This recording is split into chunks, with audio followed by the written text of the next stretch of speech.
Hi, this is Ben Baxter with Accent Software. Today I want to walk everybody through a quick video on converting sales contacts into customers. People that you meet at a trade show and you get their information and you enter them in your CRM system, so Business Central, and now I want to work with that person, convert them to a customer. So the first place I'm going to go to is my contacts, where I've already entered the contact information. So if I scroll down here, we'll see a contact called Radian Technology. And if I open up their contact card, you'll see it has the related communication information, such as their address, their website, their phone number, anything that I need to be able to get in touch with them. It also has two contacts being people associated with it. So in this case, Josh Allen and Pat Holmes both work at Radian Technology, and those are the people that I am talking to within that organization. Now, we're not walking through the full CRM process of opportunities and interactions and all the fun things that go along with the sales process. Today,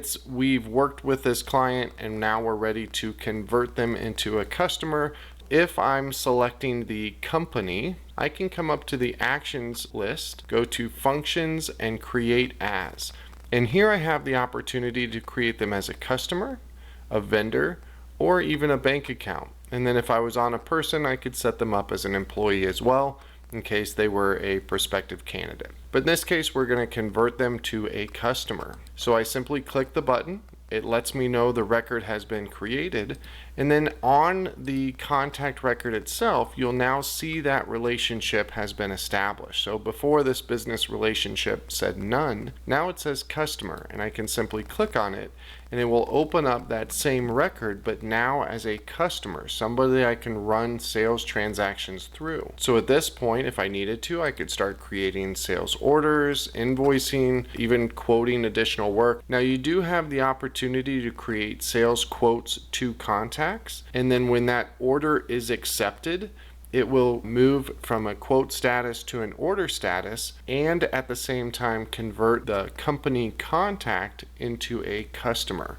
So while I did it directly on the contact list, I could also do it through the sales process of converting a quote into a firm sales order. All the same information applies, any related information on communication, their address, their phone number, as well as the people that work there. If I come up to the home button and I click on contact, it will give me a list of the contacts related to it. And you can see both Josh Allen and Pat Holmes are both now part of this customer. So while they're linked to the contacts, those contacts are now associated with this customer. So that's how the customer gets created from a contact record. If you have questions on Business Central anywhere throughout the system, please reach out to the Accent Software support team. We really like helping people utilize their Business Central investment and hope that we can work with you as well.